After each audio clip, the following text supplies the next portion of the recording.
Low welcome to my channel. आप लोग देख रहे हैं विक्रम वर्कर।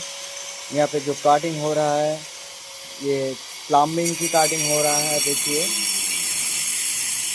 ये जो मिस्त्री है, मिस्त्री बहुत शानदार तरीका से काम कर रहा है 5 इंच डायमंड की जरिया।